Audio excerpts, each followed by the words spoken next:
कहानी की शुरुआत में हम एक अमेरिकन फुटबॉल मैच को देखते हैं, जहां पर वीआईपी स्टैंड्स में निकी नाम का एक आदमी अपनी गर्लफ्रेंड जेस के साथ आराम से बैठा हुआ था। मैच चल रहा था, लेकिन निकी का ध्यान गेम से ज्यादा क्राउड के ऊपर था। उसने एक खूबसूरत लड़की को सीट से उठकर जाते हुए देखा और उसी वक्त उसके दिमाग में एक खुराफाती आइडिया आया। उसने जेस के साथ एक छोटी सी शर्त लगाई कि देखते हैं कितने लोग उस लड़की को पलट कर देखेंगे। वहाँ बैठे हुए एक आदमी लिऊ यान ने कहा कि मुझे भी शर्त में हिस्सा लेना है, जिसके लिए निकी मान भी गया। सबने मजाक में $10 की शर्त रखी और काउंटिंग शुरू कर दी। जब लड़की स्टैंड से बाहर निकल गई तो आखिर में पूरी गिनती आई कि 7 लोगों ने उसे पलट कर देखा। इस शर्त में जेस ने सबसे पास का नंबर गेस किया था, इसीलिए वो शर्त जीत गई। लिऊ यान ने बिना किसी झिझक के पैसे दे दिए और फिर अगला राउंड शुरू करने को कहा। इस बार शर्त ये थी कि अगला फाउल कौन करेगा। जेस ये कहकर बाहर हो गई कि मुझे इस गेम की कोई नॉलेज ही नहीं है, लेकिन निकी शर्त पर कूद पड़ा और उसने $1000 की शर्त लगाई। सीटी बजते ही रेफरी ने फाउल का सिग्नल दिया और निकी ने जिस टीम पर दाव लगाया था वो सही निकला। उसने शर्त जीती और पैसे अपनी पॉकेट में डाल लिए। लिऊ यान शर्त हारने के बाद भी और ज्यादा एक्साइटेड हो गया। उसने कहा कि अब की बार $5000 की शर्त लगाते हैं। इस बार का सवाल ये था कि अब की बार वो बॉल को पास करेंगे या उसे लेकर दौड़ेंगे। निकी 5000 का दाव खेलने में थोड़ा हिचकिचा रहा था, लेकिन आखिरकार वो मान ही गया। लिऊ यान ने गेस किया कि वो भागेंगे और निकी ने कहा कि पास करेंगे, और सीटी बजते ही प्लेयर ने सच में बॉल लेकर दौड़ लगा दी, जिस वजह से निकी अब $5000 हार गया। अब निकी ने डिसाइड किया कि कोई बात नहीं, 5000 हार गए, अब बंद करते हैं, और उसने जेस से कॉफी पीने चलने को कहा। लेकिन लिऊ यान ने जिद पकड़ ली। उसने कहा कि तुम वीआईपी लाउंज में बैठे हो, पैसा तो है तुम्हारे पास, $5000 से क्या होता है, एक और बाजी खेलो, इस बार $10,000 की। और आखिरकार निकी मान ही गया। और अब सवाल था कि ये प्लेयर अगला पास सही तरीके से कामयाब कर पाएगा या नहीं। निकी ने प्रेडिक्ट किया कि हाँ, पास दे देगा ये, लेकिन दूसरी टीम ने पास को बीच में ही रोक लिया। अब निकी $15,000 हार चुका था। पैसे निकालते हुए निकी थोड़ा परेशान हुआ।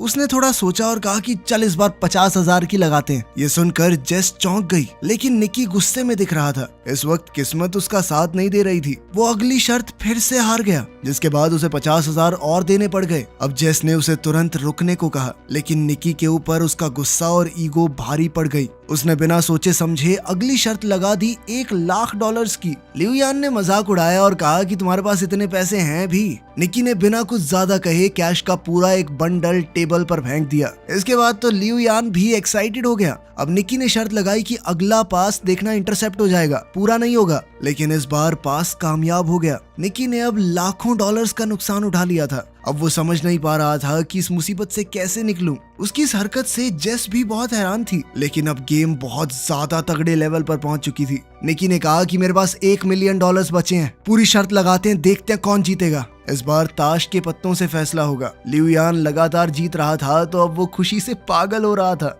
उसने निकी को एक एटीएम मशीन की तरह देखना शुरू कर दिया। लिऊ यान ने अपना पत्ता निकाला, जो थी 5 की पंजी। निक को अब बस 5 से बड़ा पत्ता निकालना था। जीतने का चांस काफी ज्यादा था। निक ने पत्ता उठाया और बहुत ही कॉन्फिडेंस से पलटा, लेकिन उसकी तो तिग्गी निकली, तिग्गी। ये देखकर तो जेस तुरंत ही कुर्सी से नीचे गिर गई।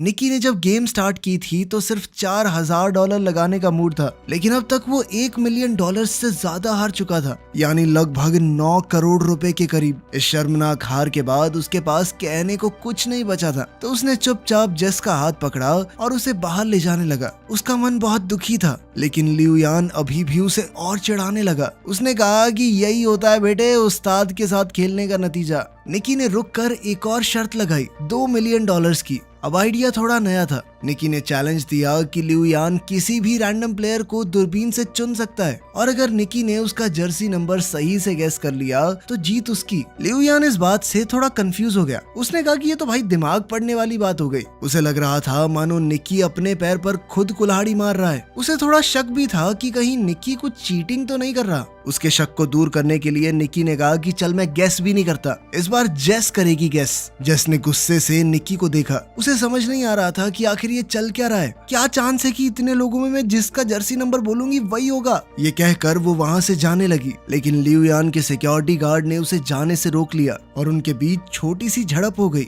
जेस ने खुद को थोड़ा शांत किया। निकी ने उससे कहा कि बस ग्राउंड में नजर घुमाओ और जो नंबर तुम्हें अपना सा लगे वो बोल दो। लिऊ यान ने दूरबीन उठाई और एक प्लेयर को चुना, जिसके बाद जेस ने दूरबीन ली और पूरी फील्ड को स्कैन किया। हर तरफ उसे जर्सी नंबर ही दिख रहे थे। कैसे गैस करे? तभी उसकी नजर एक जाने पहचाने चेहरे पर पड़ी और उसे निकी की बात याद आई कि जो नंबर तुम्हें अपना सा लगे उसे चुन लेना। वहाँ उनका दोस्त फरहाद 55 नंबर की जर्सी पहने हुए था। जेस को समझ आ गया कि ये सब निकी के प्लान का एक हिस्सा था। उसने कहा नंबर 55 और वो एकदम सही जवाब था। उसके जवाब से लिऊ यान दंग रह गया। जेस भी कुछ पलों के लिए सोच में पड़ गई कि निकी को पहले से ये कैसे मालूम था कि लिऊ यान उसी नंबर को सिलेक्ट करेगा, लेकिन इस वक्त ये सब जरूरी नहीं था। वो शर्त को जीत चुके थे। दोनों ने $1 मिलियन का प्रॉफिट किया और सारा हारा हुआ पैसा भी वापस मिल गया।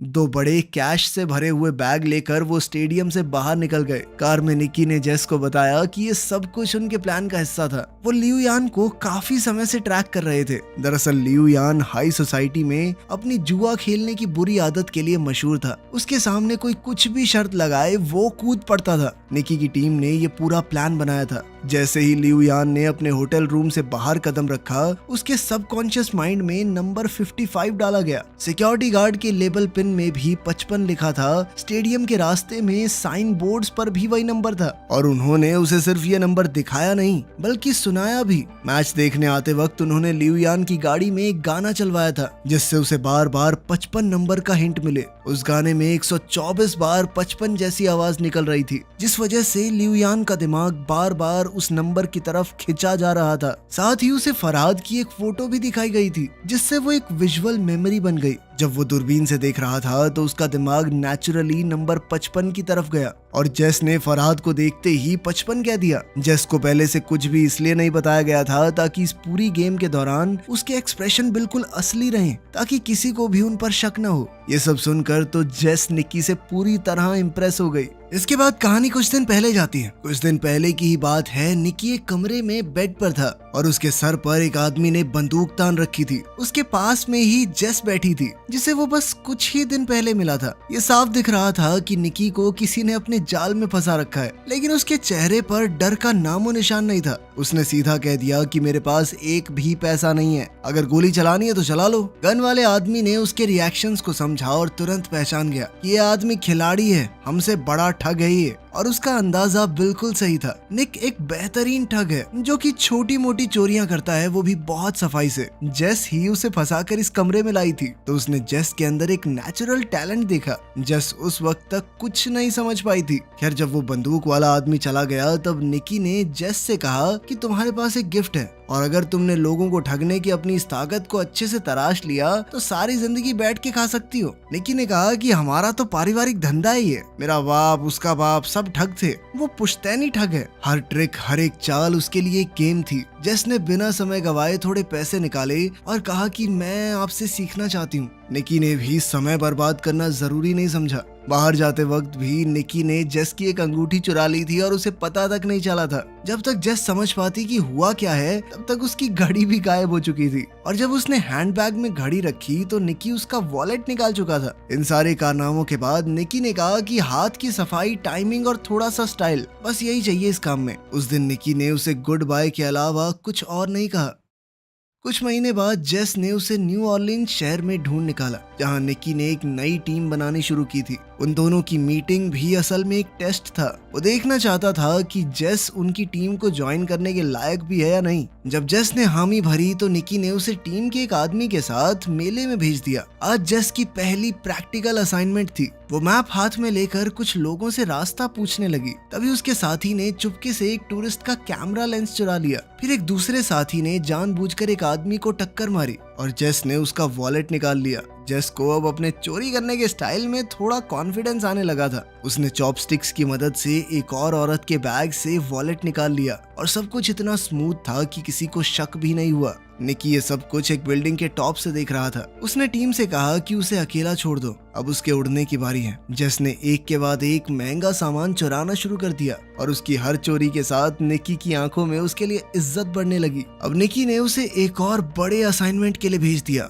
इस बार ये एक हाईटेक फ्रॉड था। खास तरह के लेंसेज की मदद से वो लोग दूसरों के पत्ते देख सकते थे और फिर अपने ओपोनेंट्स को आसानी से हरा देते। यहाँ पर क्रेडिट कार्ड चुराने का सिस्टम भी चल रहा था। कार्ड को चुरा कर चुपके से एक टीममेट के पास भेजा जाता, जहाँ एक डिवाइस उसके डेटा को कॉपी करता और फिर वो कार्ड वापस उसी शख्स की पॉकेट में चला जाता। जब तक किसी को कुछ पता चलता तब तक पूरा अकाउंट खाली हो जाता। एक और ठगी का सिस्टम था, नकली एटीएम मशीन। जब भी कोई एटीएम से पैसे निकालता तो मशीन में उसका पिन अपने आप स्टोर हो जाता। फरहाद उस मशीन को चुपचाप हटाकर सारा डेटा ले जाता। सारे क्रेडिट कार्ड्स को अलग अलग कैटेगरीज में रखकर उनसे लग्जरी आइटम्स खरीदे जाते और आखिर में उनके डेटा को ब्लैक मार्केट में बेच दिया जाता। जेस ने एक दिन एक खूबसूरत नेकलेस देखा और पहन लिया, लेकिन निकी ने कहा कि इसे तुरंत उतार दो। उसने सख्ती से समझाया कि सारी चीजों को बेचना होगा, कुछ भी हमारा पर्सनल नहीं होना चाहिए। जेस पहली बार इतने बड़े लेवल की ठगी देख रही थी।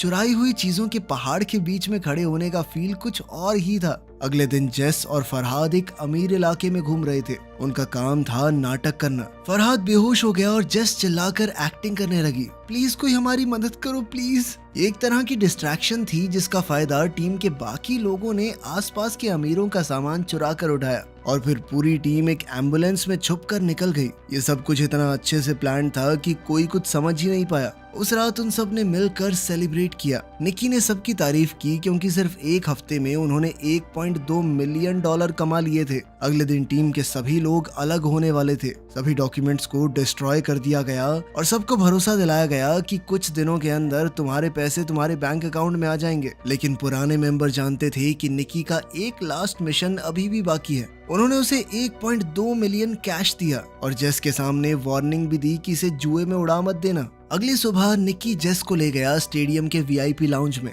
उसने जेस के सामने पूरा तमाशा किया और उसे दिखाया कि कैसे कुछ ही मिनटों में हम $1 मिलियन कमा सकते हैं। जेस उस वक्त तक निकी के थोड़े थोड़े प्यार में पड़ने लगी थी। उसे लगने लगा था कि वो निकी की गर्लफ्रेंड है, तभी तो वो उसे ये सब कुछ दिखा रहा है। लेकिन निकी ने शुरुआत से ही उसे बस ठगी के लिए ही अपने ग्रुप में शामिल किया था। जब सब कुछ खत्म हो गया तो निकी ने उसे $80,000 कैश दिया और आखिर में कहा गुड बाय। जेस ने उसकी तरफ देखा, उसकी आंखों में आंसू थे। उसका दिल टूट गया था। एक तरफ वो निकी से सच में प्यार कर बैठी थी, दूसरी तरफ उसे ये भी लग रहा था कि $80,000 बहुत कम है क्योंकि निकी ने अभी $1 मिलियन कमाए थे। लेकिन निकी की दुनिया में जज्बातों के लिए कोई जगह नहीं थी और जेस ने अब उसका असली रंग देख लिया था। लगभग 3 साल बाद हम एक रेस कार को सर्विस स्टेशन में घुसते हुए देखते हैं और जल्द ही हमें निकी भी वहां नजर आया। उसकी आंखों में थकान थी और उसके चेहरे पर साफ लिखा हुआ था कि पैसे खत्म होने वाले हैं। लंच के वक्त उसकी एक रेस कार टीम के मालिक गरिया के साथ मीटिंग थी। गरिया की रिसर्च टीम ने EXR नाम का एक नया एल्गोरिदम डेवलप किया था, लेकिन वो इस एल्गोरिदम को और बढ़िया करके अपने जीतने के चांसेस और बढ़ाना चाहते थे। इसके लिए उन्होंने निकी को काम पर रखा। प्लान बिल्कुल सिंपल था। निकी उनका चीफ इंजीनियर होने का नाटक करेगा, फिर वो ऐसा दिखाएंगे कि उसके और गरिया के बीच में लड़ाई हो गई है ताकि दूसरी टीम्स उनके जाल में फंस सकें। इसके बाद निकी फिर EXR का एक फेक वर्जन बेचेगा राइवल टीम को और असली सिस्टम गरिया की टीम इस्तेमाल करेगी, जिससे उनकी जीत पक्की हो जाएगी। डील के हिसाब से निकी को €1 मिलियन मिलने वाले थे इस काम के लिए और फेक सिस्टम बेचने से जो कमाई होगी वो भी उसकी। निकी ने इस काम को मजाक समझा। इतना सिंपल स्कैम तो वो नींद में भी कर सकता था,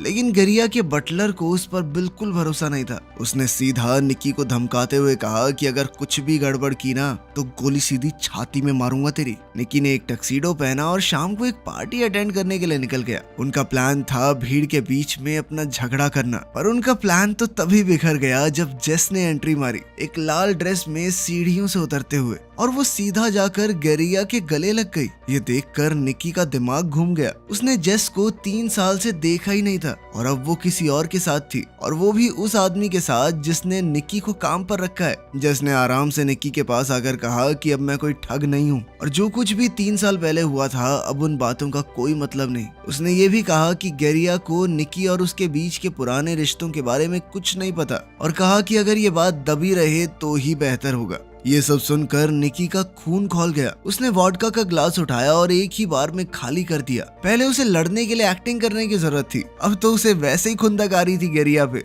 और उसने सबके सामने जबरदस्त झगड़ा किया। ये ड्रामा राइवल रेसिंग टीम को बहुत पसंद आया। जल्द ही सिक्योरिटी ने उसे पार्टी से निकाल दिया, लेकिन अब राइवल टीम का बिजनेस कार्ड उसके हाथ में आ चुका था। अगली सुबह निकी मैक्लारेन टीम के मालिक से मिला। उसने सीधी बात की कि 3 मिलियन यूरोस लगेंगे, EXR सिस्टम बेचना चाहता हूँ मैं। रेस कार के मालिक के पास पैसों की कमी नहीं थी, तो मोल भाव की जरूरत ही नहीं पड़ी। उन्होंने तुरंत ट्रैक को टेस्ट किया और रिजल्ट देखकर मालिक का चेहरा खिल गया। निकी ने भरोसा दिलाया कि 48 घंटे में पूरा सॉफ्टवेयर मिल जाएगा। दूसरी तरफ जेस सड़क पर फरहाद से मिली। फरहाद को निकी ने भेजा था। उसने जेस को बताया कि 3 साल पहले निकी का चले जाना जरूरी था, उनके पास कोई चॉइस नहीं थी। उसने कहा कि निकी अब भी जेस से प्यार करता है। फरहाद ने एक बक्सा जेस को दिया, जिसके अंदर वही नेकलेस था जो जेस को पसंद आया था। इस बात की कोई गारंटी नहीं थी कि वो असली है या नकली, लेकिन उस बात से फर्क नहीं पड़ता था। उस नेकलेस को देखकर जेस का मन पिघल गया। जेस के मुंह से तो ये निकला कि वो निकी पर भरोसा नहीं कर सकती, लेकिन उसकी आंखों में कुछ और ही लिखा था। वो अब भी उसके लिए कुछ तो महसूस करती थी।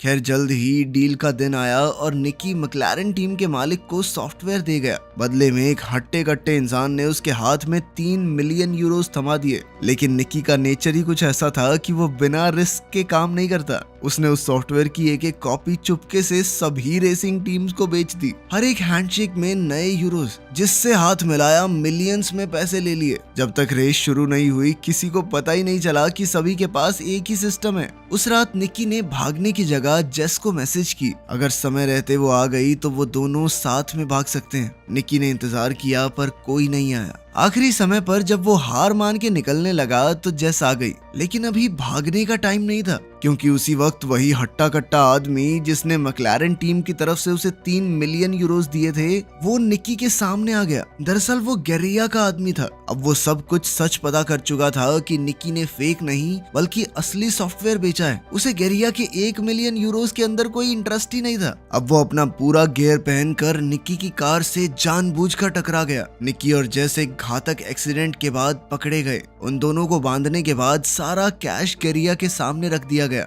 निकी की इस हरकत से गेरिया बहुत गुस्से में था। उसने इस प्रोग्राम को बनाने में 40 मिलियन यूरोस लगाए थे और अब सारे के सारे बर्बाद हो चुके थे। सबसे बड़ी बात तो ये थी कि गेरिया समझ ही नहीं पाया कि निकी ने असली सॉफ्टवेयर कैसे चुरा लिया। जब निकी ने कुछ नहीं बताया तो गेरिया ने जेस का नाक दबा दिया, जिसके बाद उसकी सांसें रुकने लगी और निकी ये देखकर टूट गया। उसने सब कुछ बताया कि उसने जेस का अपने लिए पुराना प्यार जगाकर उसे एक नेकलेस पहना दिया, जिसके अंदर एक खास चिप लगी हुई थी। जैसे ही गेरिया ने वो सॉफ्टवेयर खोला, उस नेकलेस के जरिए निकी ने उसका पासवर्ड और डेटा चुरा लिया। ये सुनकर तो जेस का दिल टूट गया। उसकी आंखों से आंसू बहने लगे, पर गेरिया और उसके लोग हंसने लगे। उन्हें कहानी तो अच्छी लगी, लेकिन उन्हें निकी की बात पर भरोसा नहीं हुआ। गेरिया ने बताया कि जेस उसकी कोई गर्लफ्रेंड नहीं थी। मैं जानता हूँ ये पैसों के लिए मेरे साथ थी। उधर जेस ने भी कबूल किया कि वो सिर्फ उसकी महंगी घड़ियों की कलेक्शन चुराना चाहती थी। निकी इस बात से हैरान था कि जेस ने उसे जलाने के लिए गेरिया के साथ प्यार में होने का नाटक किया था।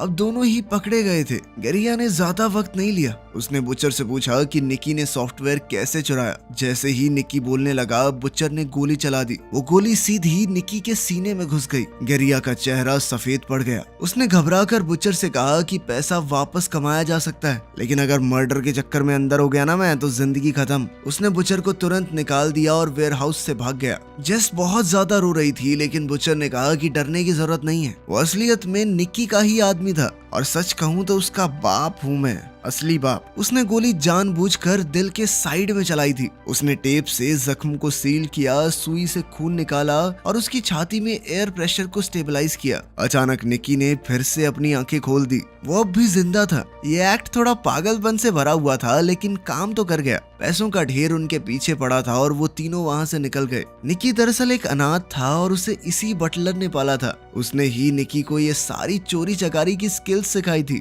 रूल था कि कभी इमोशनल मत होना, लेकिन अब निकी सच में जेस से प्यार करने लगा था। बटलर ने दोनों को एक सड़क किनारे छोड़ा और सारे पैसे लेकर चला गया। निकी के हाथ कुछ भी नहीं आया। लेकिन हॉस्पिटल जाते हुए निक्की ने गाड़ी में देखा कि गरिया की 2 लाख यूरोज की घड़ी जेस के हाथ में थी। दोनों ने एक दूसरे को देखा और मुस्कुरा दिए। इस चालबाजी और हाथ की सफाई के साथ वो दुनिया के किसी भी कोने में भूखे तो नहीं मरेंगे। वीडियो पसंद आई तो लाइक कर देना, चैनल को सब्सक्राइब कर लेना। मिलते हैं अगली वीडियो में।